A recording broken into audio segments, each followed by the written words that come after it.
তো গুরু, good morning from Mousuni island. এখন সময় 7:36।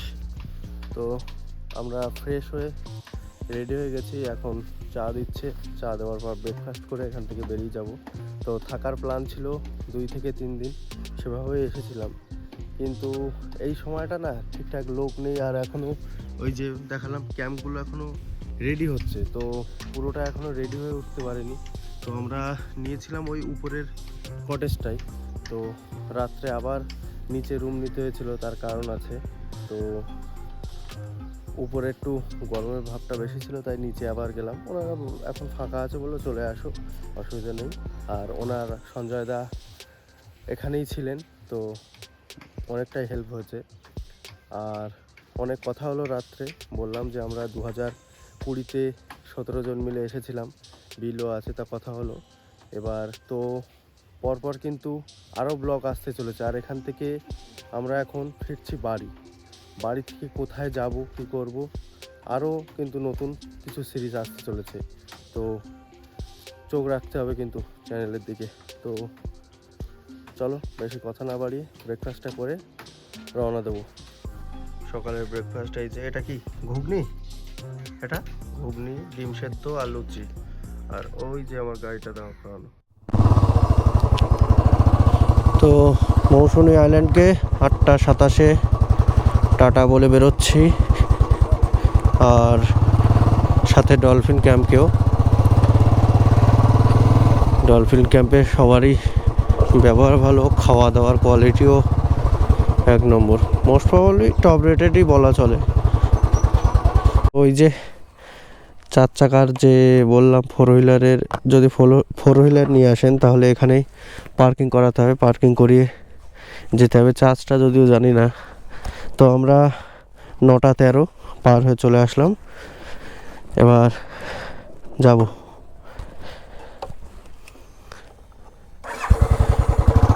আজকের তো পুরো দিনটাই গরমে চালাতে হবে, তবে যখন দাঁড়াচ্ছি পুরো ঘেমে যাচ্ছে, কিন্তু চালালে অতটা গরম ফিল হচ্ছে না।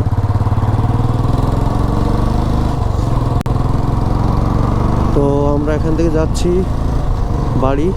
বাড়ি গিয়ে এই জিনিসটা আগে ঠিক করব, তারপরে অন্য কিছু। হুজতের ঘাট পেরিয়ে বাঁহাতে NH-12 ধরে নিলাম। এটা হচ্ছে মাইল বাজার নামখানা। তো এখান থেকে ম্যাপটা লাগিয়েছে অন্য এক জায়গায়, ভিডিওতে দেখতে থাকলে তবে দেখতে পাবেন কোথায় আসছি। তো সেই অবধি পৌঁছতে 135 কিলোমিটার, অ্যাপ্রক্স 4.5 ঘন্টা লাগবে। তো আস্তে আস্তে এগোই। সকালে তো খাওয়াই হয়ে গেছে, দাঁড়িয়ে শুধু জল খাওয়া ছাড়া আর কিছু লাগবে না। আর ফিউল আপ যা কালকে করানো আছে, সম্ভবত আজকে পৌঁছে গিয়েও বেশি থেকে যাবে, তো ফিউল আপ করানোর দরকার পড়বে না। তবে এ রোডে পুলিশ কেস একটু বেশি, যেন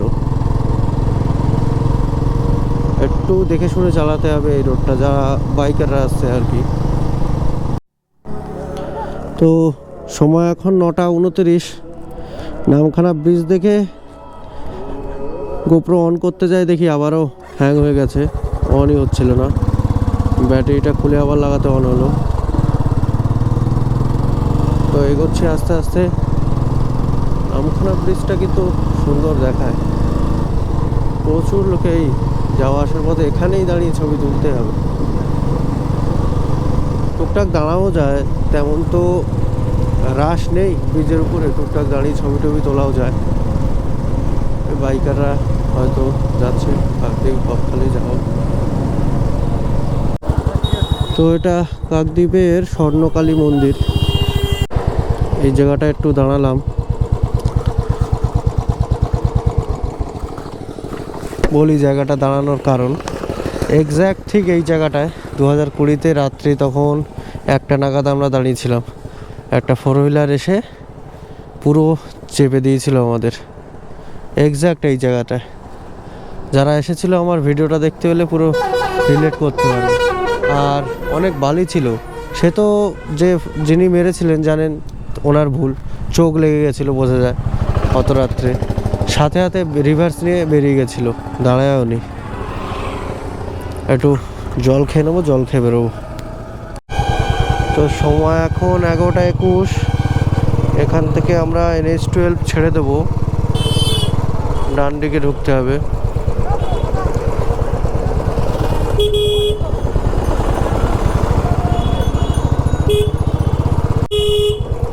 তো আমরা পথটা বলিনি, আমরা যাব হচ্ছে আজকের ক্যানিং হয়ে। লোক সার্চ করলেই মোটামুটি গুগল বেশিরভাগ রাস্তাটাই দেখায় ওই ভাঙড় হয়ে আসার জন্য। তো এই রাস্তাটা একদমই নতুন, দেখি গ্রামের রোড বেশি পাই না হাইওয়ে বেশি পাই কোনটায়, সেটা কিছুটা দূর গিয়ে জানাতে পারবো আপনাদের, তাহলে সুবিধা হবে। কারণ আসার পথে, ভাঙড় হয়ে আসার পথে অনেকটা গ্রামের রোড পড়েছে, রোড কন্ডিশন মোটামুটি, কিন্তু গ্রামের রোড একটু গাড়ি ঘোড়ার চাপ থাকে, তো মানে ফ্রিলি চালাতে পারবে না। মানে যত ব্রেক, ক্লাচ, গিয়ার কম ইউজ করে পৌঁছতে পারবো তত তো সুবিধা না, কষ্ট কম, সেই কারণেই। তো পৌঁছোই, তারপরে জানাবো। সামনে ওই মন্দিরটা খুব সুন্দর লাগছে, আর এখানে ছাওয়া দেখে দাঁড়িয়েছিলাম। এখন 11:36। এখান থেকে আর দেখি 80 কিলোমিটার, কিন্তু দেখাচ্ছে 3 ঘন্টা। মনে হচ্ছে সেই গ্রামের পথই আবার ধরতে হচ্ছে। এখানটা অনেক অনেক ছাওয়া আছে, অনেক। দাঁড়িয়ে একটু সফট ড্রিঙ্ক খেয়ে নিলাম। রাস্তাটা চওড়া আছে, একটু সামান্য বাম, ছোটোখাটো বাম্প আছে, ঠিক আছে, চালানোর মতো। মন্দিরটা দেখে ভিডিও অন করলাম, খুব সুন্দর দেখাচ্ছে। গাববেড়িয়া পঞ্চায়েত এটা মন্দিরটা, দয়ারামপুর মন্দির আর কি। ভালো, খুব সুন্দর দেখালো। মার্কেট এরিয়াতে বেরোচ্ছি। দূর থেকে দেখতে পেলাম ট্রেন আসছে, তাই ক্যামেরাটা অন করলাম। সুন্দর দেখাচ্ছে, কিন্তু একটু আগে রেল লাইনগুলো পাশ দিয়ে চলছিল, এখন তো একটু দূরে আছে। কোনো না কোনো সময় আমরা ট্রেনে বসে থাকি বাইরে, তার দেখি। আজকে আমরা যাচ্ছি, ট্রেনকে দেখছি দূর থেকে। তো সময় এখন 11:52, 11টা তো 10:52, সরি। তো ডালখোলা বকখালি রোড থেকে ডান দিকে টার্ন নিয়ে, এটা ছিলাম এতক্ষণ বনগাঁও কুলপি রোড। তো ওখান থেকে এসে এটা হচ্ছে সাউথ বিষ্ণুপুর। এখানে একটা 3 মাথার মোড় পড়বে, সেখান থেকে লেফট টার্ন নিতে হবে। যদি এই রোডটা ধরতে হয়, যেটা আমাদের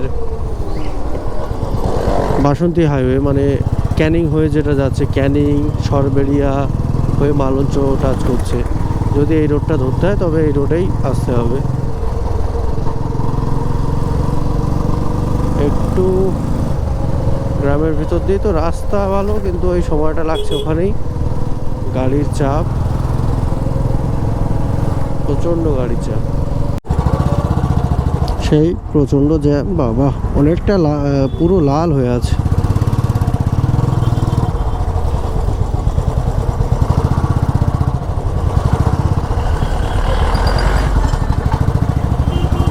তবে একেবারে যে দাঁড়িয়ে থাকতে হচ্ছে তেমনও নয়, যেহেতু বাইক, তো একটু আধটু কাটিয়ে বেরিয়ে যাওয়া যাচ্ছে। গুগল ম্যাপ জানে যে আমরা অ্যাডভেঞ্চার প্রেমী, ওই জন্য যত অফরোডিং, তারপরে এরকম সরু রাস্তা, তারপরে অফবিট প্লেস, মানে যেগুলো এখনও কেউই এক্সপ্লোর করেনি, সেই সব রাস্তা দিয়ে পাঠায়, যাতে আমারও কন্টেন্ট বানাতে সুবিধা হয়। কি অবস্থা! এ পথে তো আরও গ্রামের রাস্তা বেশি, একদমই রুরাল এরিয়া। ওই মন্দির,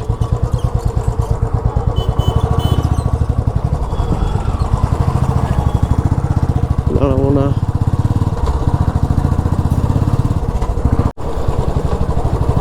তো এই যে গুগল ম্যাপ আমাদের মূল্যবান 4 মিনিট সময় বাঁচিয়ে এই আবার হাইওয়েতে তুললো।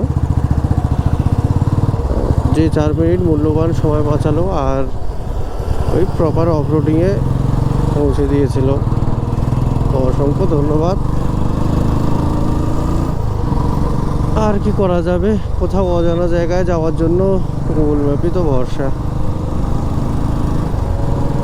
চলো, এখন সময় 11:51।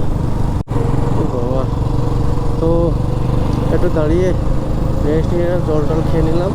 বাবা যা গরম এখন, 5 মিনিটের জন্য দাঁড়িয়েছি, খুব বড় জোর পুরো ঘেমেছেন, ভেতরে গেঞ্জি পুরো ভিজে গেছে।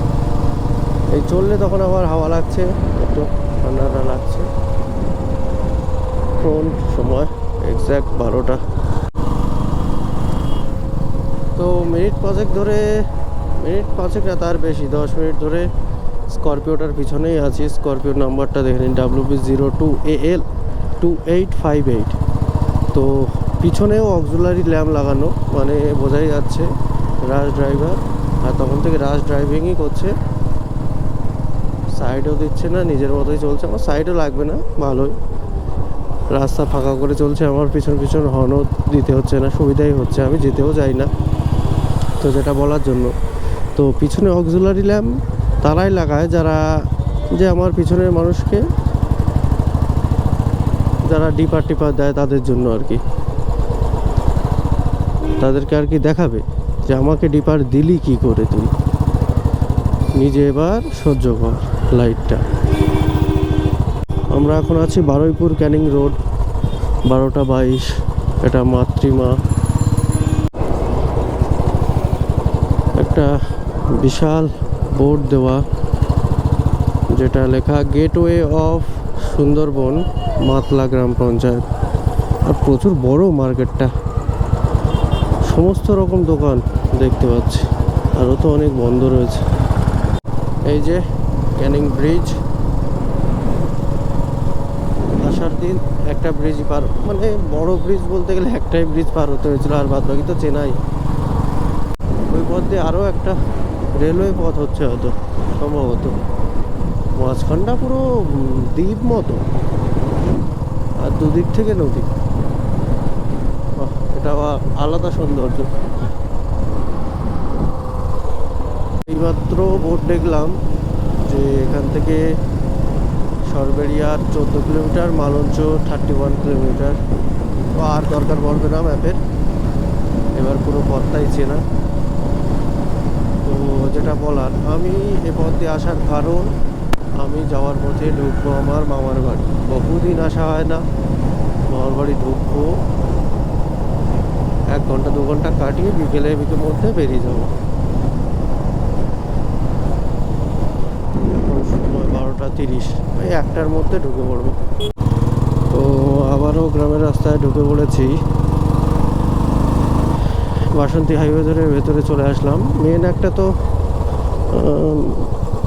পয়েন্ট থাকে, সেখান থেকে না একটু ভেতর দিয়ে চলে আসলাম। সব রোড আমার চেনা, ওর তো একেবারেই নয়।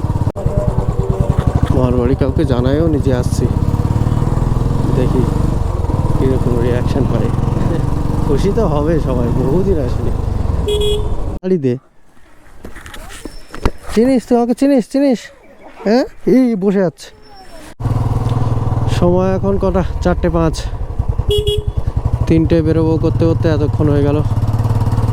মোটে তো আসতেই দিচ্ছিল না, তবু বেরিয়ে আসলাম। তো হাইওয়ে ধরে নিয়েছি। এখন বিকেল 4টের সময়, রোদের তেজটা আছে কিন্তু গরমটা নেই। মালঞ্চ থেকে ডান দিকে টানে নিয়েছি। এই যে এখন আছে মালঞ্চ ব্রিজে। যাওয়ার সময় মালঞ্চ ব্রিজ কভার করেছিলাম। হাসনাবাদ ব্রিজ পার হচ্ছে। আর ওই যে কালী পুজোর প্যান্ডেল এখনও কিন্তু খুলে উঠতে পারেনি, কাজের যাবে না।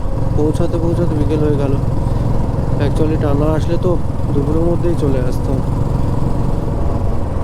সময় এখন 4:52। আজকে যেন একটু বেশি গা হাত পা ব্যথা ব্যথা লাগছে, কারণ আজকে তুলনামূলক বেশি গ্রামের রাস্তা পেয়েছি।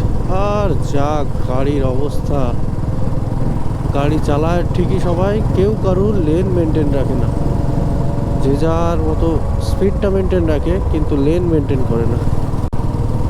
আর হ্যাঁ, পেট্রোল ফিল আপ করাবো বললাম, কিন্তু দাঁড়িয়েছিলাম আমলানি, কিন্তু ওখানে মানে পেট্রোল পাম্পের রিফিউ করাচ্ছে। চলে এসেছে এই যে নারকেলতলা থেকে ডান দিকে ঢুকলেই বাড়ি, হোম সুইট হোম। বাহ, রেস্ট নিয়ে, এই রেস্টটা নিতে পারলে বাঁচি। আর আগের ভিডিওটাতে একটা ভুল হয়েছে, এডিট করে চেক করা হয়নি তো রাত বেশি হয়ে গেছিলো, তো ডেটটা একটু ভুল দেওয়া হয়েছে, এটা কমেন্ট করে দেবো আমি, এখনও সময় পাইনি। তো ডেটটা হবে নভেম্বর, কিন্তু অক্টোবর করে রেখেছিলাম। তো আজকে হচ্ছে 10 তারিখ। আমরা গতকাল সন্ধেবেলা বাড়ি ফিরেছি। তো ভিডিওতে বারবারই বলছিলাম যে নেক্সট কাল থেকে একটা আরও অন্য কোথাও যাওয়ার প্ল্যান হচ্ছে, তো ব্লগ আসবে, কিন্তু একটা শারীরিক অসুবিধার জন্য, অসুস্থতার জন্য বেরোতে পারিনি। তো সেই ট্রিপটা পরে নিশ্চয়ই কখনো কখনো হবে। তো আপাতত আমাদের ট্রিপ শেষ হচ্ছে আজকেরই। তো ভিডিওটা এন্ড করা হয়নি, রাত্রে কাজ ছিল, কাজগুলো কমপ্লিট করে আর ভিডিও এন্ড করতে খেয়ালই ছিল না, ঘুমিয়ে গেছিলাম, জার্নি হয়েছিল। তো এই অবধি ভিডিওটা দেখার জন্য অসংখ্য ধন্যবাদ। আর ভিডিওটি ভালো লাগলে একটি লাইক করবেন, আর হ্যাঁ, যারা নতুন আছেন তারা সাবস্ক্রাইবও করে নেবেন। দেখা হচ্ছে পরের কোনো নতুন ব্লগে। Till then, tata.